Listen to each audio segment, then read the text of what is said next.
Cars గురించి మీకు తెలియని interesting facts number 1. Rolls Royce గురించి ఒక ప్రసిద్ధ కథ ఏమిటంటే, ఆ కంపెనీ తయారు చేసిన కార్లలో సుమారు 3/4 భాగం ఇప్పటికీ రోడ్లపై నడుస్తున్నాయి.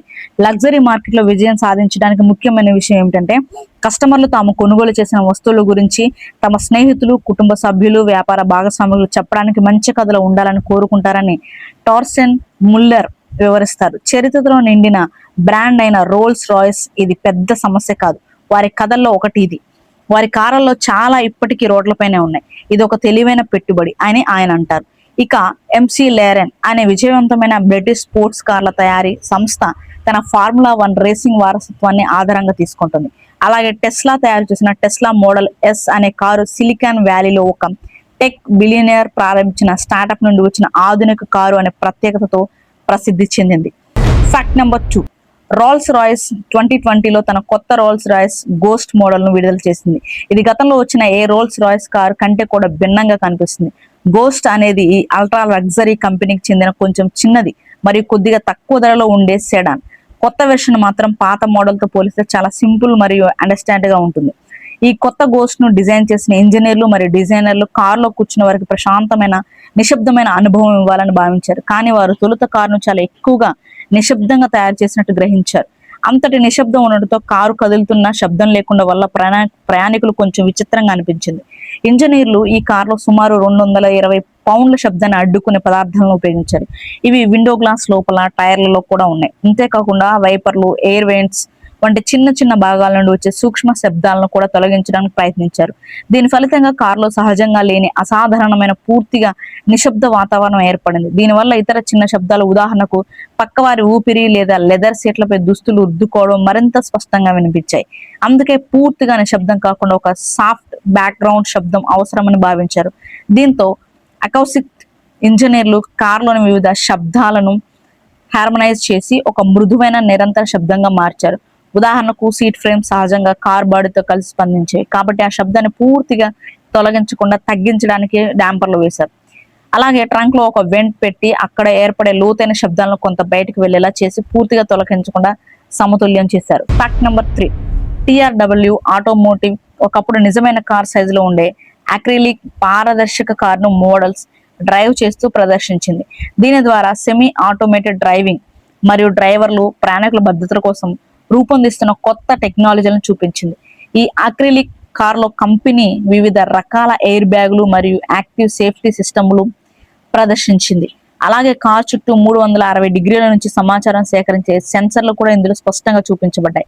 ఈ సెన్సర్ల నుంచి వచ్చే డేటాను ఉపయోగించి డ్రైవర్ అసిస్టెన్స్ సిస్టమ్లు పనిచేస్తాయి. అత్యవసర పరిస్థితుల్లో డ్రైవర్లు, ప్రయాణికులు మరియు పాదాచారులను రక్షించడానికి ఇవి సహాయపడతాయి. ఈ అక్రిలిక్ కార్ లో అడ్వాన్స్డ్ రాడర్ కూడా ఉంది. ఇది ప్రమాదకర ఢీకొనివేతలు జరగబోతున్నాయని ముందుగానే డ్రైవర్ కు హెచ్చరిస్తుంది. అలాగే పాదాచారులను అంటే నడిచి వెళ్లే వారిని గుర్తించడంలో సహాయపడుతుంది. అదనంగా స్పార్క్ మిటిగేషన్, బ్రేకింగ్ మరియు ఎమర్జెన్సీ బ్రేకింగ్ వంటి సేఫ్టీ ఫీచర్లు కూడా ఇందులో ఉన్నాయి. Fact number 4. వోల్వో కార్ల తయారీని ప్రారంభించాలని 1926 ఆగస్టులో నిర్ణయం తీసుకున్నప్పుడు ఆర్థిక మద్దతుదారు అయిన SKF 1920 నుంచి నిలిచిపోయిన ఒక కంపెనీని మళ్ళీ ప్రారంభించింది. ఆ కంపెనీ పేరు వోల్వో. ఇది మొదట 1915లో ఆటోమొబైల్ పరిశ్రమ కోసం బేరింగ్స్ తయారీ మరియు మార్కెటింగ్ కోసం స్థాపించబడింది. SKF మేనేజ్మెంట్ వోల్వో అనే పేరుని ఎంపిక చేసింది. ఈ పేరు చాలా సింపుల్ గా ఉండి ప్రపంచంలోని చాలా ప్రాంతాల్లో సులభంగా పలకగలిగే ఉంది. అలాగే స్పెల్లింగ్ లో తప్పులు వచ్చే అవకాశం తక్కువ. ఈ పేరు కంపెనీ పనితీరుతో కూడా బలమైన సంబంధం కలిగి ఉంది. వోల్వర్ అనేది లాటిన్ భాషలో తిరగడం, రోల్ అనే అర్థాన్ని వచ్చే క్రియ యొక్క మూల రూపం. అదే క్రియ యొక్క నేను తిరుగుతున్నాను అని అర్థం వచ్చే రూపం. వోల్వో అంటే ఐ రోల్. ఈ లాటిన్ పదం నుంచి అనేక భాషల్లో తిరుగుడు లేదా గిరగిరా తిరగడం అనే భావాన్ని సూచించే పదాలు పుట్టాయి. ఉదాహరణకు రీవాల్వర్. వోల్వో మళ్ళీ ప్రారంభమైనప్పుడు తన లోగోగా ఒక పురాతన రసాయన చిహ్నాన్ని ఎంచుకుంది. పైకి కుడివైపు చూపించే బాణంతో ఉన్న ఒక వృత్తం, సర్కిల్ విత్ అన్ ఆరో. ఈ చిహ్నం పాశ్చాత్య సంస్కృతిలో చాలా పురాతనమైన మరియు సాధారణమైన ఐడియోగ్రామ్. మొదట ఇది రోమన్ సామ్రాజ్యంలో మార్స్ గ్రహాన్ని సూచించేది. ఇది యుద్ధ దేవుడైన మార్స్ ను మరియు ఈ కాలంలో ఎక్కువగా ఆయుధాలు తయారు చేసే లోహం ఇనుము కావడంతో ఈ చిహ్నం మరియు ఇనుము మధ్య ఒక బలమైన సంబంధం ఏర్పడింది. Fact number 5. చాలా కాలం క్రితం కార్ల రంగులు చాలా పరిమితంగా ఉండేవి. తెలుపు, నలుపు, నీలం, వెండి, ఎరుపు, ఆకుపచ్చ వంటి ప్రాథమిక రంగులు ఎక్కువగా ఉపయోగించేవారు. అప్పట్లో ఇతర అరుదైన రంగులు దాదాపుగా కనిపించేవి కావు.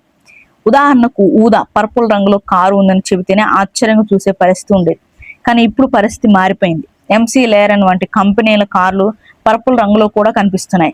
ఇప్పుడైతే అలాంటి రంగులు ఉన్నా ఎవరు ఆశ్చర్యపోవడం లేదు. అయినప్పటికీ కొత్తగా విచిత్రమైన రంగులు మార్కెట్లోకి వచ్చినా ప్రపంచవ్యాప్తంగా చాలా మంది డ్రైవర్లు ఇంకా సాధారణ సింపుల్ రంగులను ఎక్కువగా ఎంచుకుంటున్నారు. గ్లోబల్ పెయింట్ సరఫరాదారు పిపిజి ఇండస్ట్రీస్ విడుదల చేసిన 2016 ఆటోమేటివ్ కలర్ ట్రెండ్స్ రిపోర్ట్ ప్రకారం తెలుపు, వైట్ ఇంకా ప్రపంచంలో అత్యంత ప్రజాదరణ పొందిన కారు రంగు.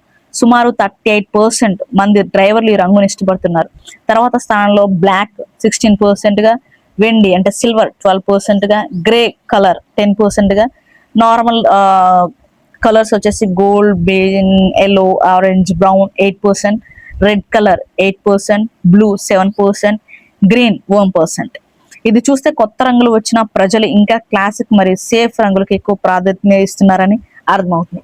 సో ఇలాంటి ఇంట్రెస్టింగ్ ఫ్యాక్ట్స్ కోసం ఈ ఛానల్ వెంటనే సబ్స్క్రైబ్ చేయండి, లైక్ చేసి మీ ఫ్రెండ్స్ అండ్ ఫ్యామిలీ మెంబర్స్కి షేర్ చేయండి. Thanks for watching.